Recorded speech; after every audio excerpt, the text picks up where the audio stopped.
Graça e paz do Senhor Jesus a todos, bem-vindos novamente ao canal Palavra de Deus Diária.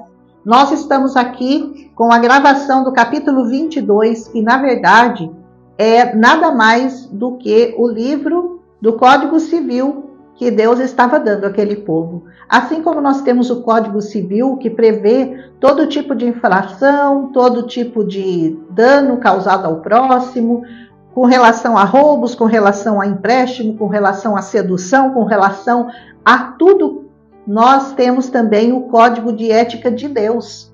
E muitos códigos penais de quase todas as constituições de quase todos os países são baseados na Bíblia.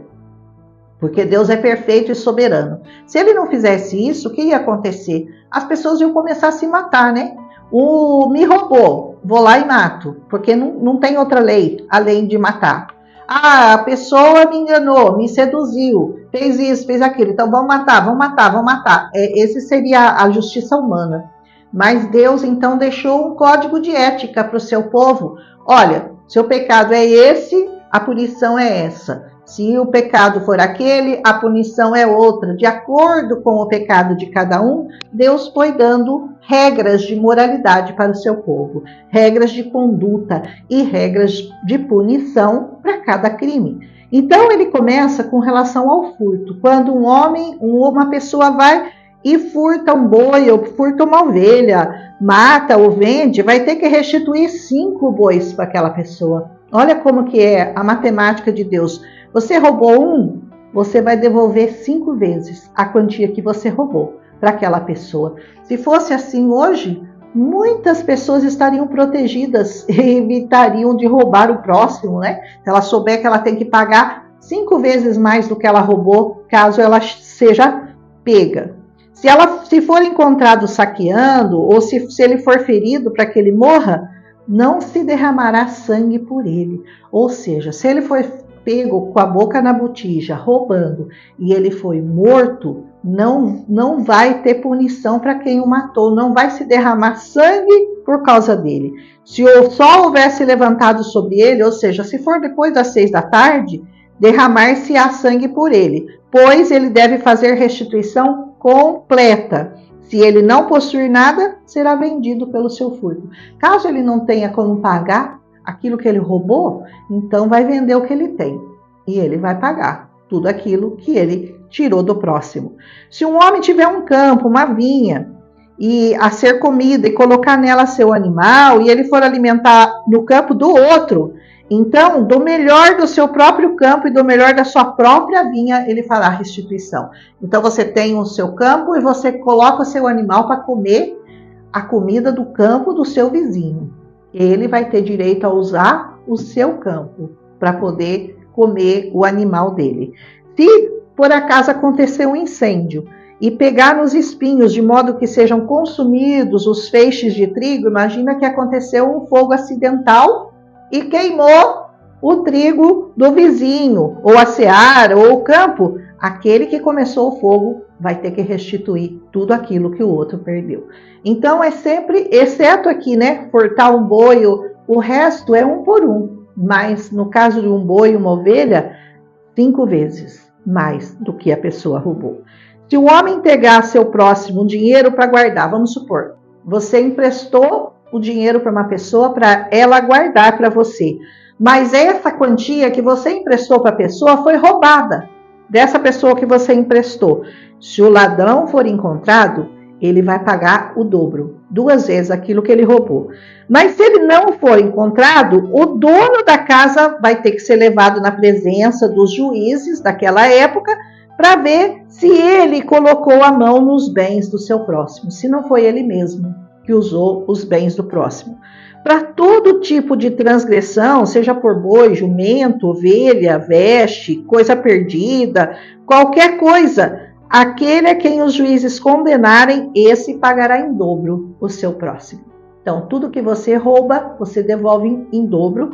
No caso do primeiro furto lá, 5 vezes. 5 vezes mais. Se um homem entregar ao seu próximo um jumento, um boi, uma ovelha, para guardar para ele, e esse jumento, boi, ovelha morrer, ou for ferido, ou for roubado, sem que ninguém veja, então haverá um juramento ao Senhor. Ele vai ter, não basta chegar lá e falar, olha, eu emprestei, eu peguei o seu jumento, mas ele foi roubado. Não, ele tem que fazer um juramento perante o Senhor, entre os dois, de que não foi ele que colocou a mão nos bens do seu próximo. E o dono disso o aceitará e o outro não vai restituir a ele. Se aquele que emprestou acreditar na voz da pessoa, no que a pessoa está declarando, ele pode isentar a pessoa de ter que devolver, porque ele não teve culpa. Mas, se ele não acreditar, daí vai ter que pagar. Se for furtado, ele terá que fazer restituição ao seu dono. Então, essas são as coisas que Deus estava colocando como códigos penais, leis físicas para todo tipo de roubo, furto ou qualquer outra coisa que acontecesse no meio do povo, para que não precisasse ficar, os juízes já teriam um parâmetro, porque senão tinha que ser o parâmetro da cabeça deles. Por isso Deus deu todas as leis, todo o código penal para aquele povo seguir o mesmo padrão para todo mundo, para não ser diferente um do outro. Vamos supor que o boi seja dilacerado. Então, que ele traga em testemunho, ele não vai fazer restituição pelo que foi dilacerado. Alguém despedaçou o boi dele, um leão veio, comeu, despedaçou, ele tem que trazer o boi dilacerado para que ele não tenha que pagar por aquilo.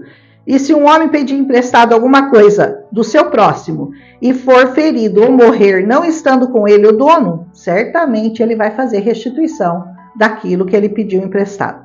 Mas se o dono estiver com ele, não fará restituição. Se for alguma coisa alugada, será pelo seu aluguel. Se alugou, tem que pagar o aluguel. Se um homem seduziu uma virgem, olha o problema do estupro, o problema da sedução. Achou uma moça no campo, seduziu-a ou estuprou-a, né?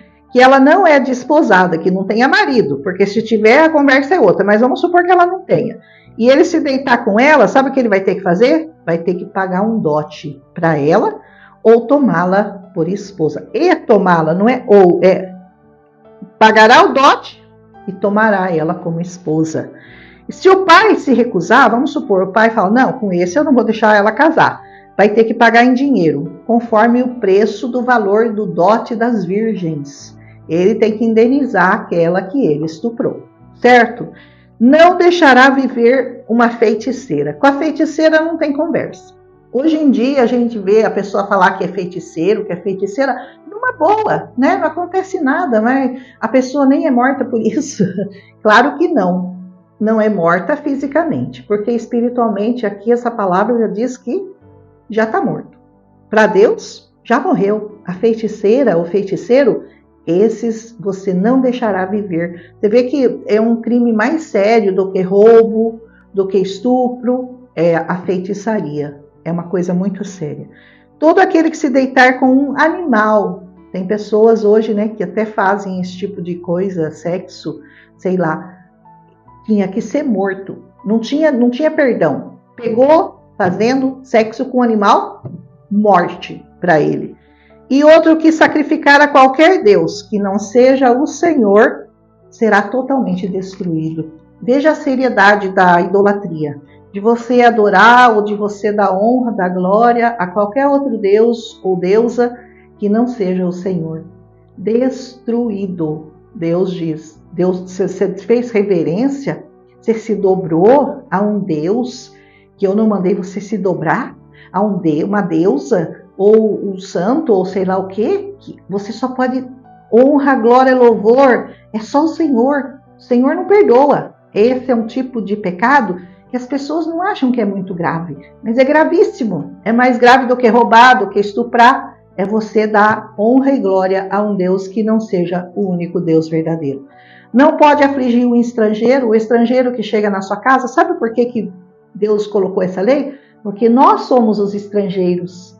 Você que não é da raiz, da geração dos judeus, você não é um hebreu de nascimento, você é um estrangeiro para Deus e para os judeus. Mas ele diz, você não vai afligir o estrangeiro e nem vai oprimi-lo, porque vocês também foram estrangeiros lá no Egito. Lembra quando vocês eram peregrinos, quando vocês eram estrangeiros lá no Egito? O Senhor cuida dos estrangeiros da mesma forma que cuidou do seu povo. Então lembrem-se, povo judeu, que vocês também foram estrangeiros no Egito. Por isso, vocês não podem oprimir e nem deixar de lado e nem desmerecer aquele que não é do seu sangue. Não afligireis viúvo, nem órfão. Aleluia. Estou incluída aqui. Se você o afligir de alguma maneira e eles clamarem a mim, eu certamente ouvirei seu clamor. Olha, se a viúva clama ao Senhor por necessidade, ou o órfão clama ao Senhor, ele vai ouvir e vai ajudar. E a minha ira se arderá contra aquele que não te ajudou. E eu vos matarei a espada. Vossas mulheres serão viúvas e os vossos filhos órfãos. Você não ajudou a viúva? Você não ajudou o órfão? Então eu mesmo vou te afligir com a minha espada, eu mesmo vou te matar, e os seus filhos e as suas esposas serão viúvas e serão órfãos. Se você emprestar dinheiro para qualquer do meu povo que é pobre, não serás para ele agiota. Ai, a agiotagem também, Deus é muito contra a agiotagem. E nem lhes imporá usura, ou seja, juros, né? Juros sobre juros. Se você pegar a roupa do seu próximo por penhor, você vai ter que restituir antes do pôr do sol. Sempre antes do pôr do sol. É como a ira, né? Não se põe o sol sobre a vossa ira, Deus fala, porque você não pode dormir irado. Não quer dizer que você não pode emprestar, não quer dizer que você não pode se irar. Você só não pode deixar o sol se pôr antes de você devolver e antes de você perdoar. Porque é a única coberta que o seu irmão tem. É a veste da pele dele. Como que ele vai fazer para dormir se você não devolver? E acontecerá que quando ele clamar a mim, caso você não devolva, eu o ouvirei, porque eu sou benevolente. O Senhor é bom. O Senhor é justo. Ele é justo e fiel em todas as suas atitudes. Não inquirirás juízes e nem maldirás o governante do teu povo. A gente tem muita mania quando o governo que está no poder é contra aquele que você gostaria que tivesse, contra aquele que você votou ou você elegeu. Mas ai de você se você maldisser o seu governante. A gente não pode, a gente não pode ter boca para amaldiçoar. A nossa boca só pode servir para uma coisa, para abençoar. Ainda que não seja aquele que você quer, aquele que você gosta, aquele que você acha que é um ladrão, que roubou todo mundo, mas você tem que abençoar aqueles que estão no poder. Não injuriarás juízes e nem maldirás os governantes do teu povo. Não tardarás a oferecer o primeiro de tudo que você tem. A primícia de tudo que você tem é do Senhor. A primeira parte do seu dinheiro, 10%, primeira coisa que você faz quando você ganha um dinheiro é você tirar o dízimo, que é do Senhor, é a primeira parte. Ele fala, você tem que fazer isso. Frutos maduros, naquele tempo não era dinheiro, naquele tempo era o primeiro fruto, era o primeiro licor, era o primogênito. Sempre o primogênito tinha que ser consagrado. Por que Deus faz tanta questão do primogênito? Porque ele mesmo daria o primogênito dele por nós. Olha que coisa linda. Da mesma forma farás com os teus bois. Também o primeiro boi que nasce é dele, a primeira ovelha. 7 dias estarão com a tua mãe. No 8º dia você os dará a mim, diz o Senhor. E sereis para mim homens santos. Aleluia. Deus nos constituiu reis e sacerdotes nessa terra. Aquela bênção que estava sobre o povo de Israel, hoje é sua. Hoje você é rei. Você é o povo eleito, o povo separado, você é o chegulá de Deus, que diz essa palavra que nós já falamos no outro capítulo que nós estamos. Não comereis carne alguma que for dilacerada, ou seja, vamos supor que um animal foi comido, uma parte dele foi comida pelo leão. O resto que foi dilacerado, você não vai comer, você vai lançar isso aos cães, para que os cães comam. Entenderam? Gente, Deus está dando código de ética. Está dando um código penal aqui para os israelitas, porque até então eles não tinham muita direção, cada um decidia de um jeito, cada um julgava de um jeito, e por isso que a gente precisa de um código penal, para que ele sirva para todo mundo. E muitos códigos penais de hoje são baseados na palavra de Deus. Que o Senhor te abençoe, que Ele te guarde, que você vá aprendendo cada dia mais sobre esses códigos de ética bíblicos que são hoje muito importantes, que são base para a formação do nosso caráter, de nós como seres humanos, como pessoas honestas, como pessoas livres, como pessoas que amam, que respeitam a lei do Senhor. Amém? Não esqueça de deixar seu like, não esquece de compartilhar com o máximo de pessoas possível. E se você está assistindo desde lá do livro de Gênesis, desde o primeiro capítulo, você já aprendeu muita coisa até aqui, mas nós temos muito ainda que caminhar. E se você ainda começou hoje, se você está se inscrevendo no canal hoje, aproveita e começa lá desde Gênesis capítulo 1. Um abraço em Cristo Jesus e até amanhã, se o Senhor nos permitir. Abraço. Milagre visitou a minha